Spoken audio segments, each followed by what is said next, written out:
আলামিন তিনি ডাক দিয়া বললেন, আবু বকর, আল্লাহকে ভয় করে কাঁদছো, কান্নার পানির দাম কত জানুনি? চোখের পানির দাম কত জানেননি?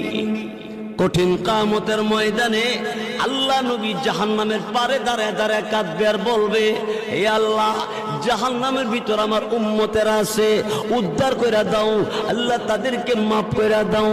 আল্লাহ রাব্বুল আলামিন, আমার আল্লাহ তাআলা জিবরাইল ফেরেশতাকে বলবে, জিবরাইল,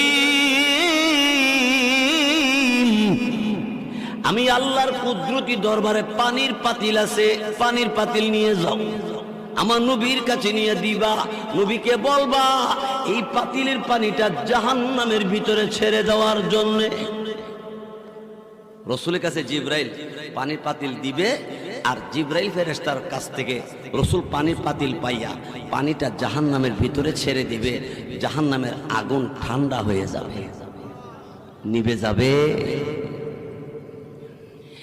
দিলের নবী, আমার আপনার নবী রাহমাতুল লিল আলামিন এমনি ডাক দিয়ে বলবে, জিবরাইল, এত দামি পানি কোন জায়গা থেকে এনেছো?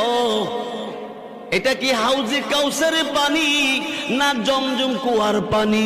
জিবরাইল বলবে, নবী গো, এটা হাউজে কাউসারের পানি না, জমজম কুয়ার পানি না, এটা কিসের পানি? আল্লাহ রাব্বুল আলামিন তখন ডাক দেয়, জিবরাইল রাই আমার নবীকে বলে দাও।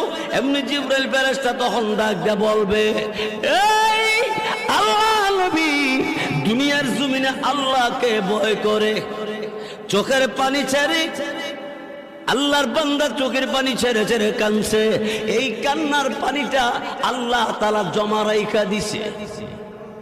আপনি করিগর গভীর রাইতে তাহাজ্জুদের নামাজে রাত কাটাইলে গভীর রাইতে আর ঘুমায় না, এমন অনেক মানুষ আছে। বহু লোক আছে, অল্প বয়সের আছে, মহিলাদের মধ্যে আছে, পুরুষের মধ্যে আছে। কত মানুষ শেষ রাইতে আর ঘুমায় না, ওযু বানাইয়া তাহাজ্জুদের নামাজে দাঁড়াইয়া যায়। তাহাজ্জুদের নামাজ পড়ে ভিক্ষুকের মতো দুইটা হাত আল্লাহর দরবার বাড়াইয়া দিয়া বলে, আল্লাহ, প্রভু, এই পরওয়ারদিগার আলম, আমি গুনাহগার, তোমার নাম গফফার, আমি নাফরমান, তোমার নাম রহমান। আমরা নাফরমান কিনা? আল্লাহর নাম রহমান। আল্লাহ, তুমি দয়া করে আমি নাফরমানরে তুমি মাফ করে দাও। চোখের পানি ছেড়ে ছেড়ে কাঁদতে